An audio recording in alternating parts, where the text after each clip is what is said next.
तो चुनाव आयोग की सख्ती साफ सुथरे चुनाव के लिए जरूरी मानी जा रही है। वहीं एक चर्चा ये भी है कि चुनाव आयोग ने ये कार्रवाई तब की जब सुप्रीम कोर्ट ने उससे फटकार लगाई है। आपको बता दें कि आज भी सुप्रीम कोर्ट ने चुनाव आयोग के प्रतिनिधि को अदालत में हाजिर रहने के लिए कहा है।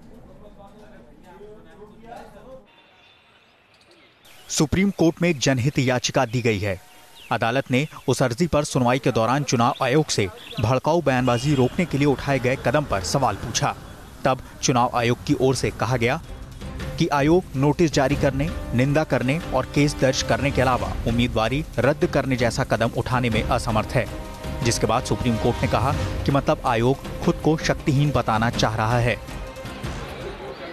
इसी चर्चा के बाद अदालत ने जनहित याचिका की अगली सुनवाई के दौरान चुनाव आयोग के प्रतिनिधि को भी मौजूद रहने को कहा।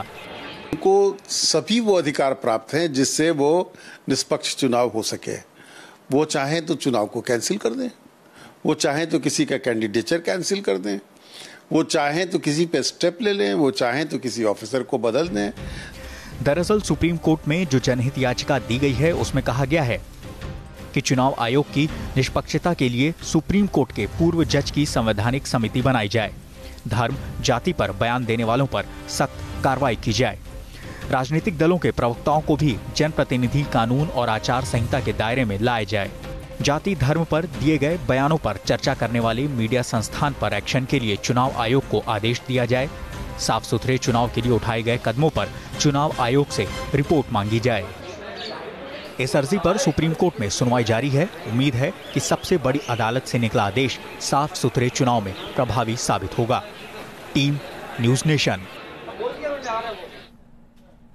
और चलिए इस खबर पर बात करने के लिए हमारे साथ हमारे संवाददाता अरविंद सिंह जुड़ गए हैं। अरविंद, आज भी चुनाव आयोग को हाजिर होने के लिए कहा गया है। चुनाव आयोग के प्रतिनिधि आज भी मौजूद रहेंगे। माना यह जा रहा है कि सुप्रीम कोर्ट की जो सख्ती थी उसके बाद कल जो कई कार्रवाई की चुनाव आयोग ने, वो भी एक तरीके से दिखाने की कोशिश है।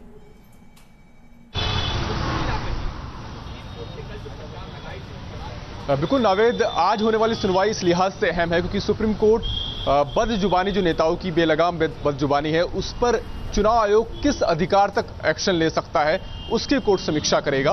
और चूंकि कल चुनाव आयोग के वकील की तरफ से ये कहा गया है कि वो सिर्फ नोटिस जारी कर सकते हैं, अगर नोटिस का जवाब नहीं मिलता तो एडवाइजरी जारी कर सकते हैं, अगर तब भी कुछ रिस्पॉन्स नहीं आता तो ऐसी सूरत में सिर्फ पुलिस के पास कंप्लेंट दर्ज करा सकते हैं, लेकिन डिस्क्वालीफाई करने का अख्तियार उनके पास नहीं है।